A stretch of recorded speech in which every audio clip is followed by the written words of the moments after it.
Alrighty, everyone. Well, thanks for joining us. We might make a start. The quicker we get into it, the more we can get into the main conversation. So, welcome to our club development series, and thanks for joining us.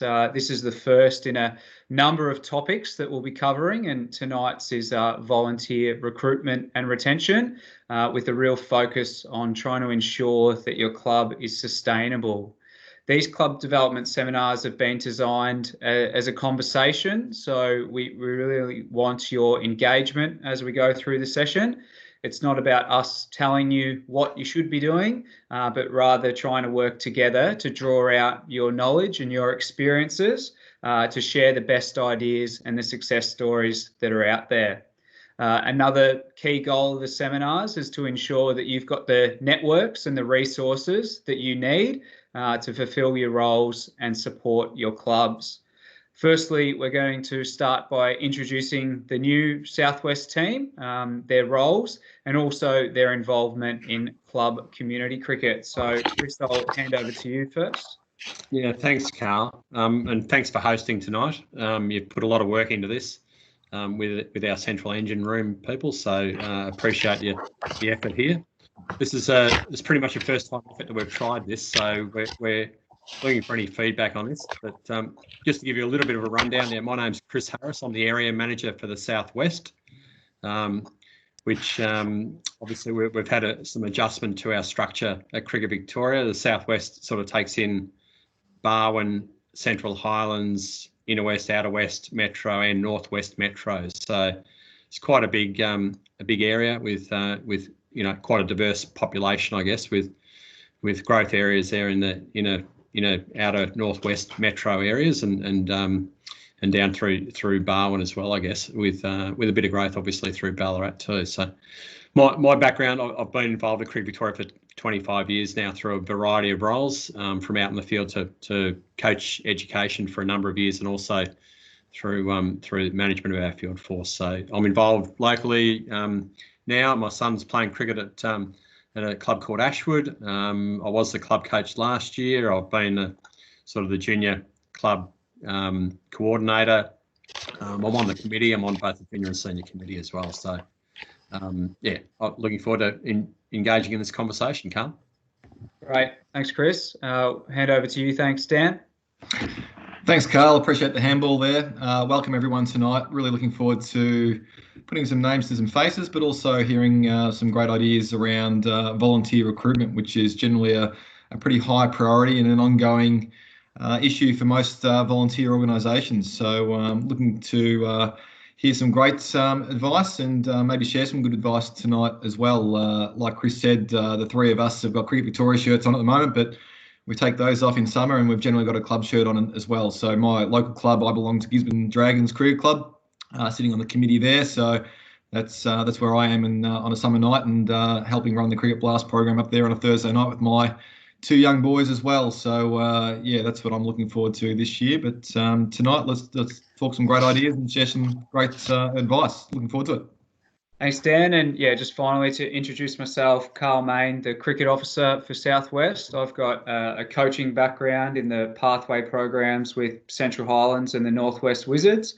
My playing background is with Wendouree in Ballarat, Essendon in Premier Cricket, and more recently with Brunswick, and also on the committee of the Carlton Brunswick Strikers, who are one of the female women's Premier teams. Right, so we'll move on to getting into the session. We want to start by paying our respects and the acknowledgement of country. I understand that we're meeting across a wide variety of locations at the moment, but we would like to acknowledge the traditional owners of the various lands which we're meeting and joining, and pay our respects to elders past, present and emerging. Next, we've just got a few housekeeping items to run through. So mindful this is the first time on Teams for a few people, and it's the first time we're running this thing. So what we ask is just trying to remain on mute for the session. If you keep your video off, it'll just make it a bit easier for some internet connection issues and things like that. We're going to use the chat function. So we'll be asking you lots of questions. So get your answers into the chat function. And if you have questions for us, pop them into there. You can raise your hand using that menu option if you want to speak, and we can refer to you. But more often than not, we'll be using the chat function. And the session is being recorded, so we're just hoping to use this for future sessions if people weren't able to attend, and also have it as a resource that's sitting there for people ongoing. Moving into the agenda and the outcomes. So from discussions that I had with cricket clubs last year, and many of us, it really was evident that many felt like they needed a bit more support in operating the club. There's probably a view on whether people are putting their hands up to volunteer these days, and we'll look at that a little bit. So as we know, many clubs would normally be conducting AGMs or entering planning phases at the moment. We thought that volunteer recruitment was a really good place to start these seminars.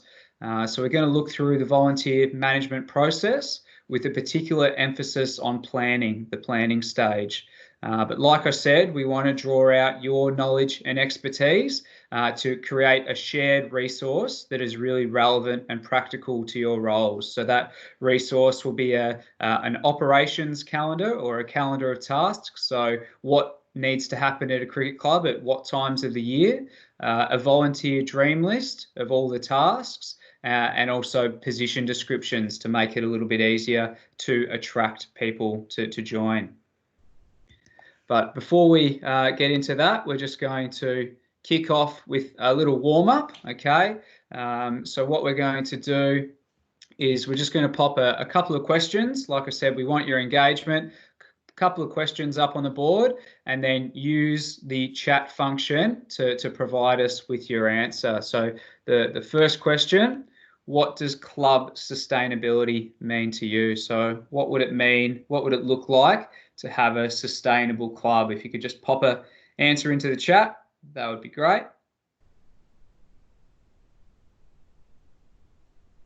Prizes for being first.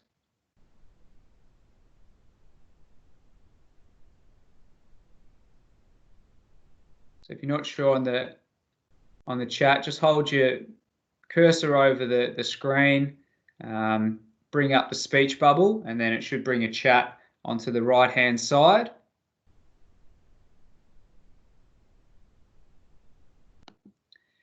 What do clubs need to be sustainable? You can pop that into the chat as well.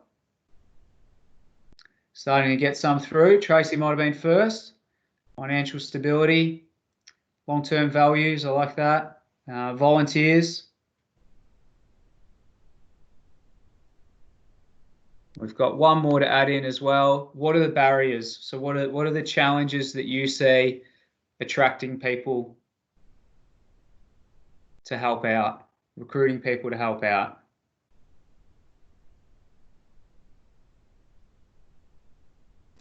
I didn't mean to do that. All good. Great, we're getting some good engagement there. So it looks like people are comfortable with the chat. I like the responses that are coming in. Time, certainly one. Workload balance. Finance. Fantastic.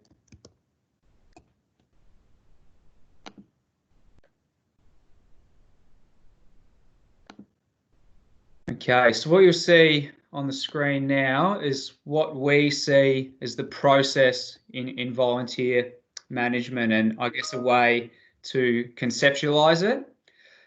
So like I said, we'll have a real focus on the planning stage in this session, being able to identify ahead of time what roles and tasks you need completed.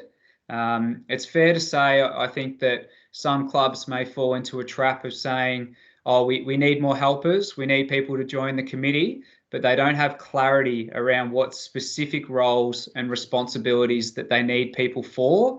And then that can lead to people feeling like they aren't making contributions and lead to poor retention. Another issue we see with, I guess, insufficient planning is that you need someone as soon as possible. You hadn't planned in advance, and then sort of scrambling to find someone. Moving on to delegation. I think there's two important points. One being that you don't need to be on the committee to contribute to a club or to be a volunteer. Some people would much rather fit into a workers category, and it might put them off by having them involved in the committee meetings and the decision-making process. Another that we see with delegation from time to time is that some club personnel will say, oh, it all gets left to me, I have to do everything. But then that same person finds it really hard to share control and doesn't allow others to help out. And for a sustainable model, you really do need some effective delegation, as it does support succession planning and doesn't become too reliant on few people. Harry, you had some points to make about the value of position descriptions. Yeah, look, I think it's really, really critical, Carl. People don't want to sign up for something they don't know what they're going to be doing, the never-ending job. So if you've sort of got the position description, which has got some clarity there about what the role actually entails and what skills a person might need to fulfill that, then you can match up the role with a suitable skilled person. I think that's really important to for any president. The president's role is to be the chief delegator, not the chief doer, if that makes sense. So I think that's an important component, Carl. Definitely. So more to that sort of empowering model, I guess, is where we're moving towards. So making sure people have the skills and the support to do their roles. So how they're inducted, the training and the handover that they receive is really important.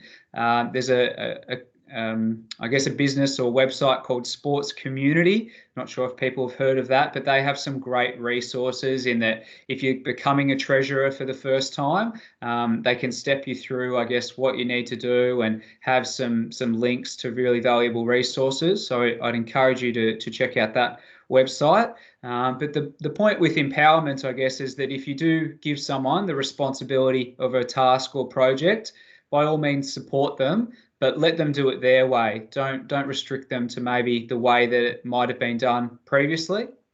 DT, you were going to speak to belonging and retention and ask some questions there.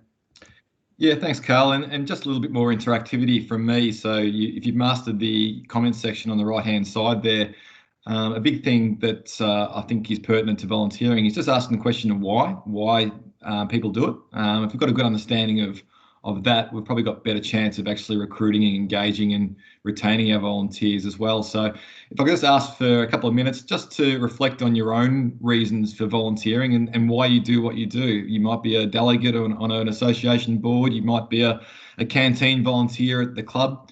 You might be the volunteer under 12s coach, but essentially, why do you do what you do? And if you're happy to share that on the right-hand side, we'd love to hear it. And if you're not comfortable sharing that, that's okay too. We'll take on board what we see in front of us. But I might even put my why up there too. Harry, I don't know if you want to share yours, or Carl. I was just going to add the comment. Dan and Carl, both of us were in a meeting today with the CEDA group and talking to some 17, 18-year-old students there, and talked to them about the potential of volunteering at cricket clubs in the back of house component rather than out coaching and what have you, and what they gain out of it. I guess these people are looking to get jobs in the sports industry down the track, so having that knowledge base is really important to understand how meetings get run, and that all the little the intricate parts of running a committee meeting. I think they'd pick up on that. It's quite valuable information. So good way to recruit people. If young people want to get involved in sport, it's one of the first things I look at when I'm doing recruiting of people into our sporting organisation. I like to see that they've done something the back of house of a sporting organisation. Yeah, great points. So yeah, I think with that sense of belonging, certainly volunteers get a lot of intrinsic motivation from what it means to them, but just making sure that they understand that from the broader club that their efforts are appreciated and their contribution is valued, I think is really important. And we need to constantly be thinking of ways that we can do that. I think rather than just acknowledging your volunteers at the end of the season, does anyone have ways that they celebrate the work that their volunteers do throughout the season? I think that's an area as a community we could get a little bit better. So if you've got an idea of how you support and acknowledge your volunteers through the season, we'd love to hear that. Some great points coming through there, Carl, and some key themes there, being around community, being connected to community. That's great. So yeah, keep them coming in on the chat if things come to mind. Another question that we've got is, do you have a designated volunteer coordinator at your club? We've found that this is a role that's becoming a little bit more common, but someone that can be vitally important, and their responsibility is to just check in with how people are going. Are they feeling overworked? Do they need a little bit more support? So let us know in the chat if you've got a volunteer coordinator or if you think that might be something that would be worth exploring at your club. Like the fulfillment, doing it, finding a sense of fulfillment.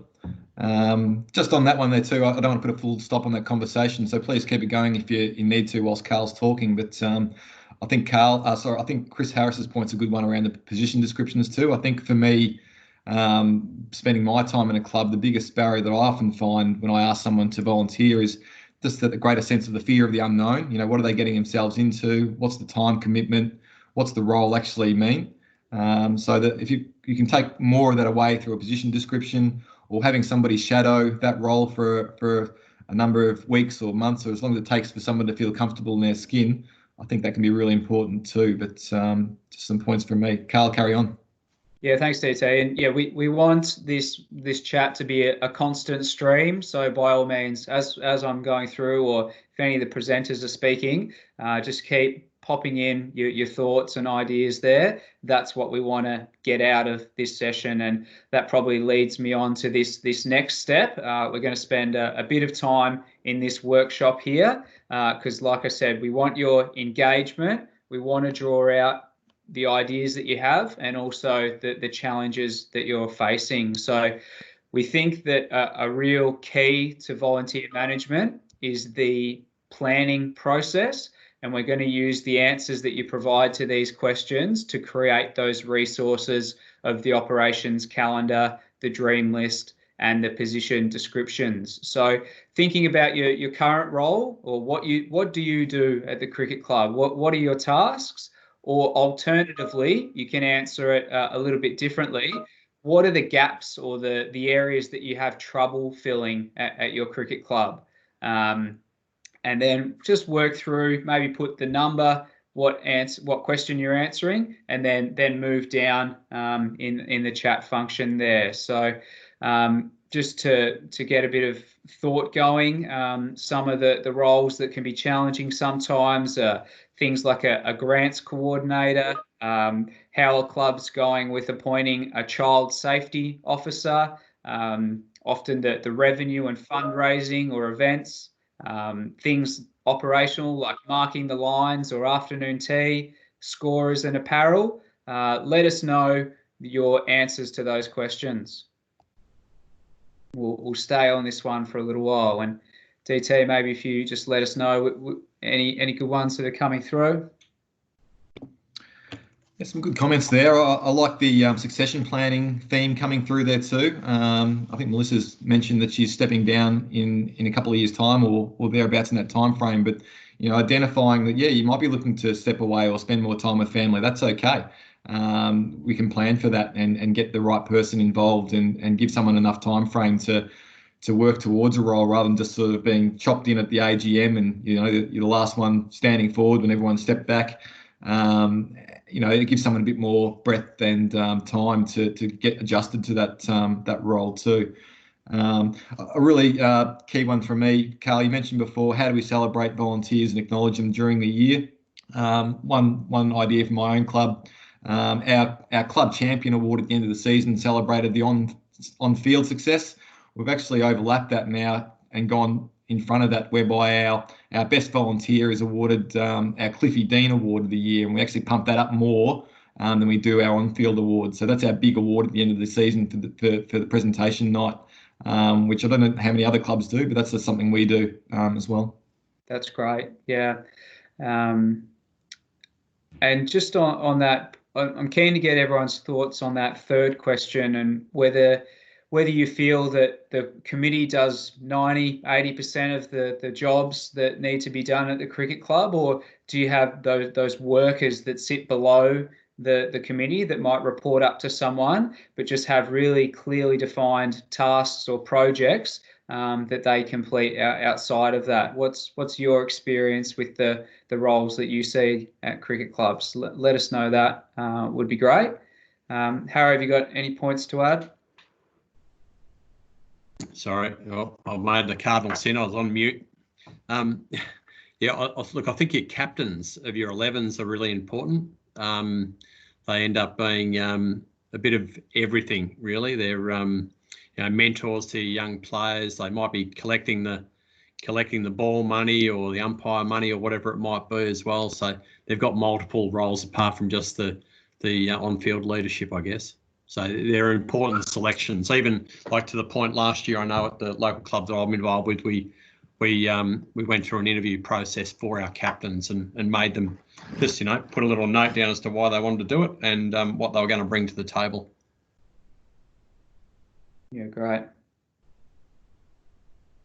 So yeah, we're seeing some really good stuff come through the comments, and like I said, we're going to draw all of this out to compile those resources. So if there's things that are on the top of your minds, or things that you want to put forward, please do, because we are going to take these back.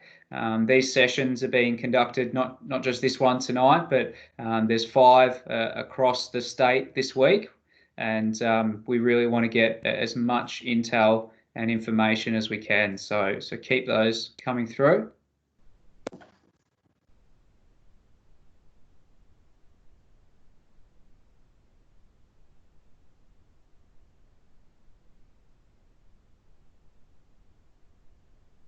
And yeah, good to see a few people recognising that maybe a role like a volunteer coordinator could be something that's helpful. A lot are saying that the committee does do pretty much everything, which can lead to burnout and high turnover. So maybe there's opportunities to delegate to some other people as well.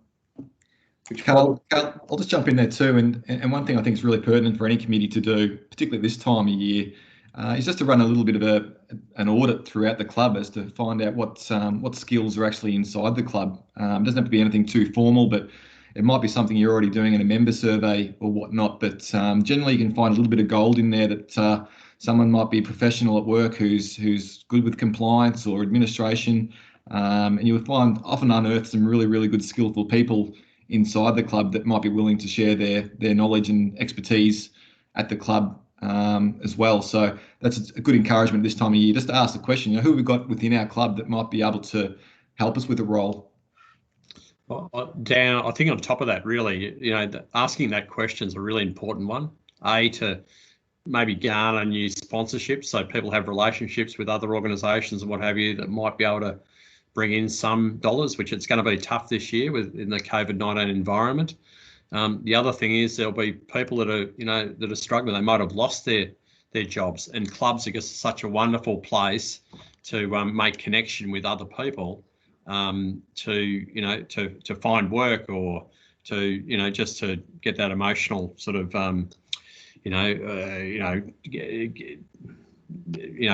get together that brings people together. Okay, so I think but the work side of things, really good opportunity for people to network and find a way through to find other jobs.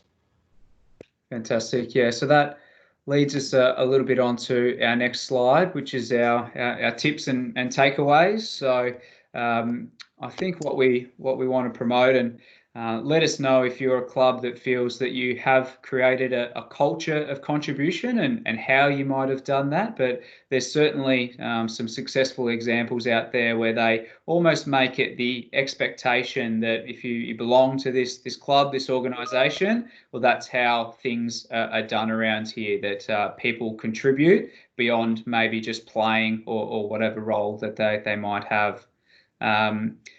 And that's sort of touching on our points of finding opportunities to create awareness of what people do. I know before I sort of became involved in this role and before I went on to a committee, just as a player, I would have had no understanding of the amount of work that the committees do to get games of cricket played each week. And I think you'd find your general player would be in the same boat. So trying to educate your members on what gets done. I've seen some clubs have like a poster in the club rooms of the roles and the hours that everyone might put in on a committee or a volunteer list. So that's a good way of highlighting the work that gets done.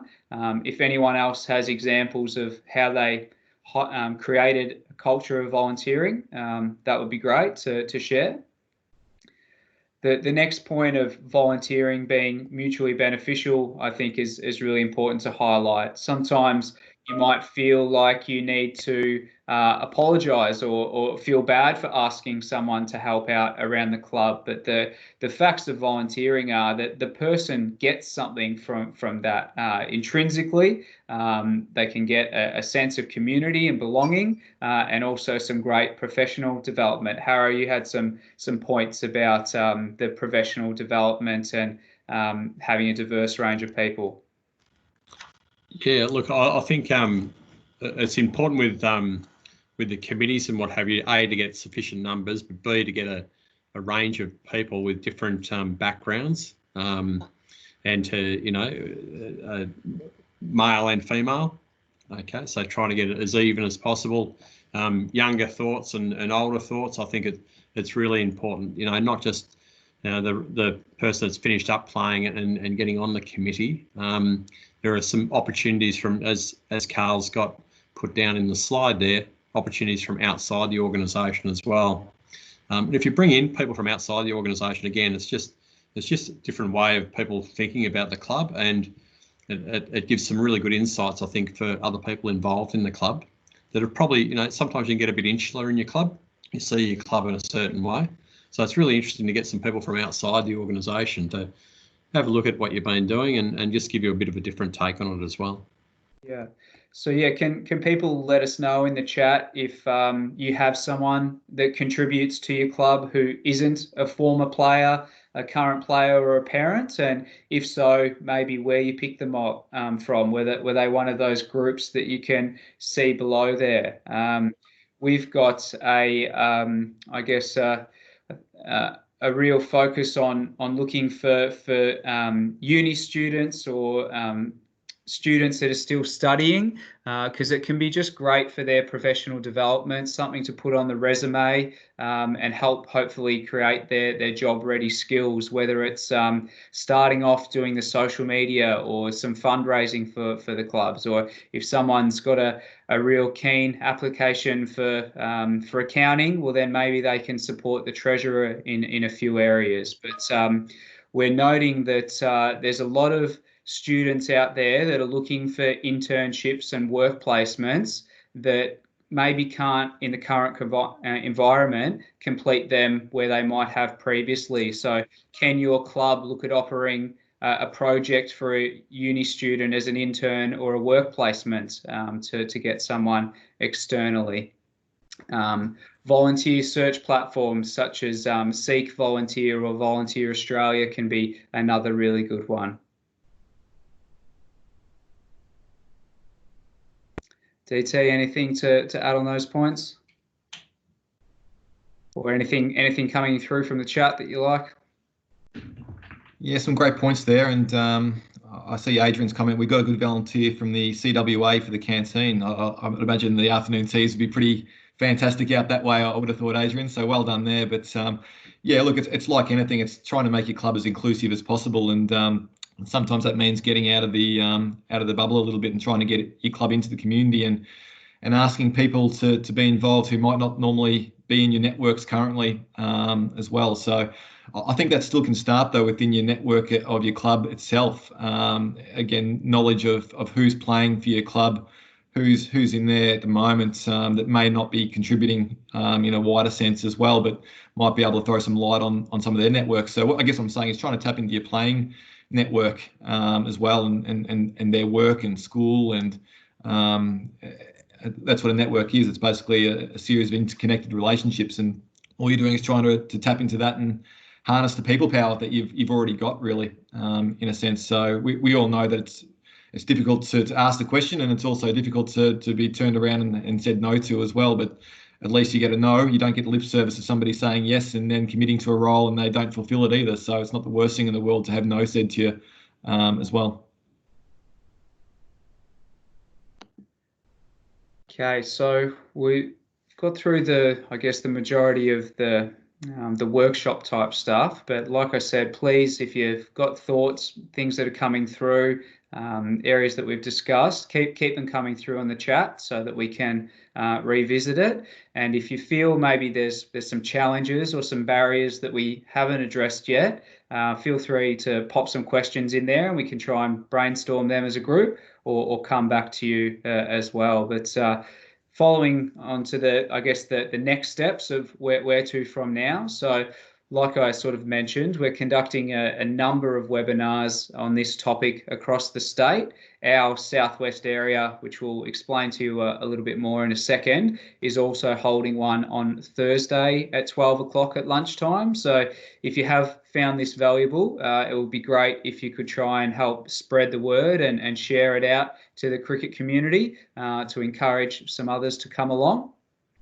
We'll collate all the comments that you've put together into creating those resources. So a calendar of tasks or operations, a volunteer dream list. So what do you need? And also the position descriptions. So it's a lot easier to say, this is what you're signing up for. This is how many hours we anticipate it to be. This is the scope of your role. And hopefully that will take away some of the fear of the unknown.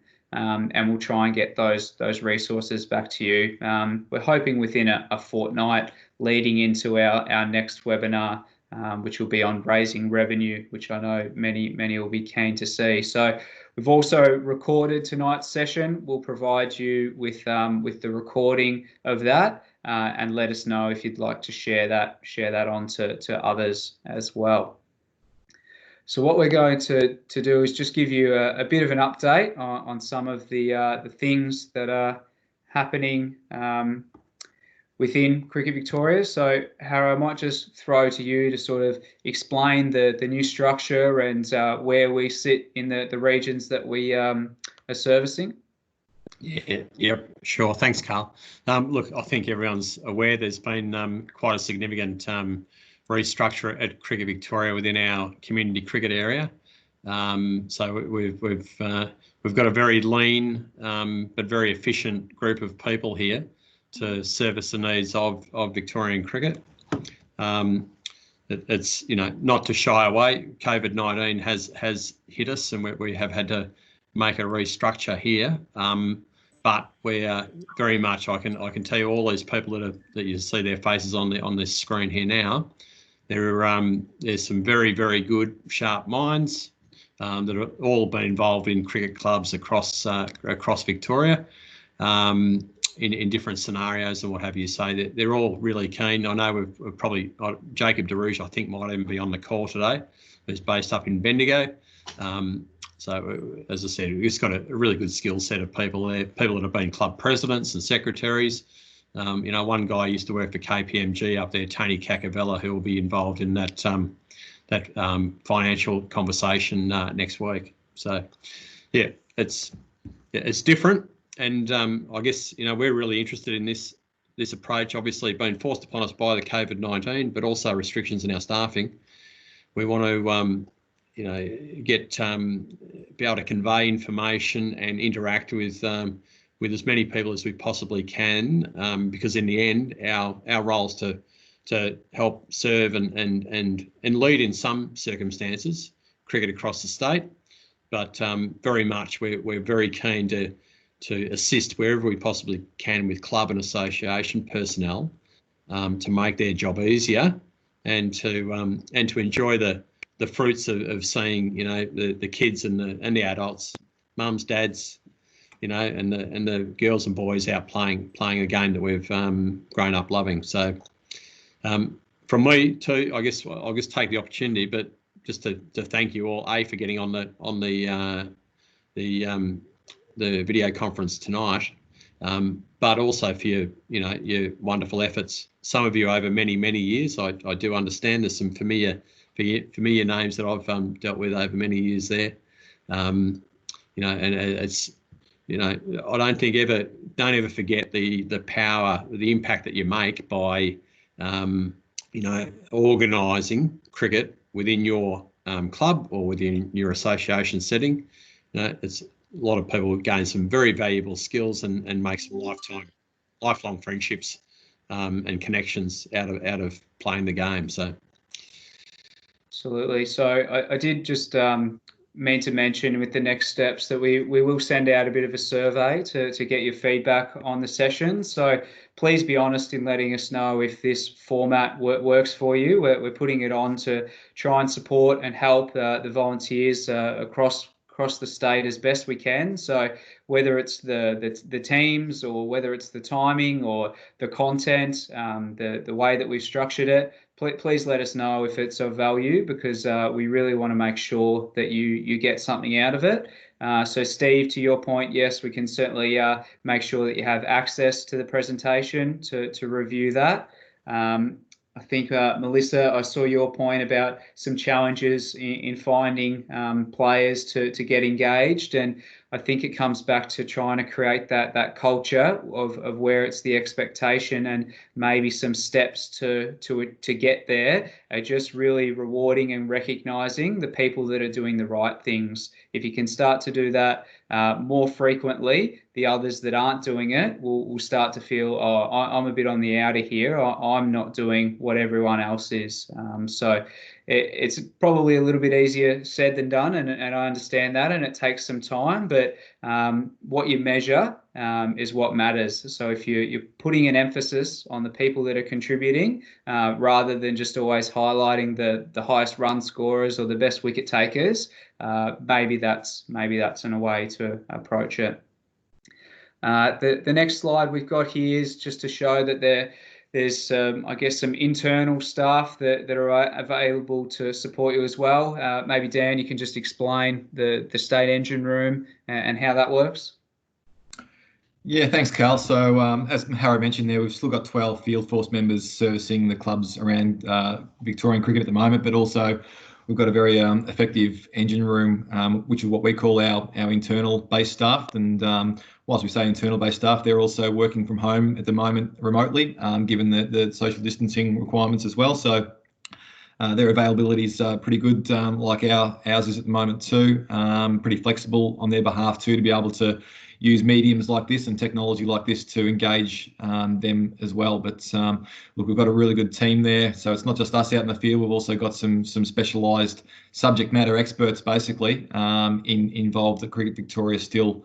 I'll look on that list there, and we've certainly got a lot of knowledge in that little screen grab there that is available for volunteers to tap into as well. I guess the message from me, Carl, in wrapping up is largely just for people to remember their why that they asked before in terms of why they volunteer. And I think we get lost in why we do things sometimes, and particularly volunteering too. So just remember your why, your sense of purpose, and if you can instill that and make a connection with somebody coming new to volunteering and finding their why, helping them find their why and what they do, I think that'll certainly help them along their volunteering journey and help you and your club effectively too. Yeah, absolutely. Thanks for that. So I just want to pick up a couple of the comments that have come through. So Adrian, yeah, we fully understand that some of the complex compliance and the demands that's placing on volunteers, and that is largely why we're here to support you, or a key component of our roles. So we have a dedicated webinar coming up on the child safety requirements, and we'll certainly provide you with lots of information on the COVID and return to play guidelines. But yeah, if you're facing challenges with compliance, please reach out to our team, because we're here to support you. It's our role to be, and our responsibility to be across, I guess, the requirements, so that we can make it as easy as possible for you. Jake, in terms of the best contact for my cricket and Rego related stuff, I might flick over to the next slide, and that'll show you what we've put together as the club toolkit. So we've set up a positional mailbox for our team. So the idea there is to take away the, I guess, who do I go to? So if you've got any inquiry and you're from a southwest area, being Central Highlands, Barwon, or the West Metro regions, feel free to pop it through to there, and we can triage it through to the right space. If it's something specific to My Cricket and the My Cricket admin, you can call 1-800-CRICKET or submit an online form, and their resources have been significantly increased for the upcoming season. So that's an acknowledgement of some of the challenges last year. So there has been a big push to make sure that My Cricket support is well staffed. Communitycricket.com have a lot of great resources, whether you're a coach, a player, looking to, if you're on the committee, they have a number of great resources. So I'd encourage you to look out for those. As a matter of interest, actually, leading on to the region Facebook pages. So each region will have its own Facebook page, and we post regular communications from there. Really keen to know whether you found out about tonight's session from an email or from the Facebook page, or if it was another means or both. So if you could just let us know in the chat how you found out about today, and that'll give us some good insight in how to best market it moving forward. And finally, just this week, Cricket Australia has launched a Community Game Changers Facebook group. So the idea is to get as many volunteers around the cricket community to join as possible. And that's a place to stay connected, ask questions, and share ideas. So we shared that group from the region Facebook pages today. So you should see that as a recent post. Or if you just search on Facebook, Community Game Changers, you should be able to find that. I think an email came out to club contacts from Belinda Clark today as well. So keep an eye out for that. And yeah, please let us know how you found out about today's session. Moving on to our next webinars. So like I said, we're going to cover off a range of topics. The next one will be in late July on raising revenue. So that will be all things sponsorship, grant application, fundraisers. So yeah, we understand that will be a real important topic as we come into the new season and some of the challenges that we'll face there. Like I said, with trying to support the clubs with some of those compliance requirements, we have a child safety webinar. The school to club transition, we know that's a really important piece. So we want to connect the clubs to the schools in the area so that we've got a good pathway of future players coming through. And also growing girls cricket and growing participation. So there's some upcoming webinars. Behind the scenes there, we also have a number of topics that we're hoping to do some pre-recorded videos on things like coaching, online registrations, e-scoring. So most of the topics that come up that volunteers might need some extra assistance, we're trying to our best through this online medium to support you. Dan, Chris, any final words? No, I think you've covered all of it, Carl. You've done a great job there. So thank you very much for your hosting role. You've done a wonderful job. I normally say drive carefully after one of these events, Carl, but I think we might be all tucked up nice and warm in in our homes. So every cloud has a silver lining. So you're not battling traffic to get home or anything like that. So let's make the most of the opportunity to connect like this as we can. Yeah, that is certainly one of the benefits. You can be back in the kitchen in 2 minutes, or with your family, or watching TV, whatever you've got planned for the evening. That said, if anyone has sort of pressing priorities or areas that our team can support you with at the moment, I'll be staying online for a few minutes, so feel free to open up your video so that we can put some faces to some names. And if you want to have a casual conversation, by all means, feel free to. But if you've got to keep going, thanks for your attendance. We hope you found it valuable, and we hope to see you at the upcoming sessions as well. Thank you. Thanks, guys. Thank you.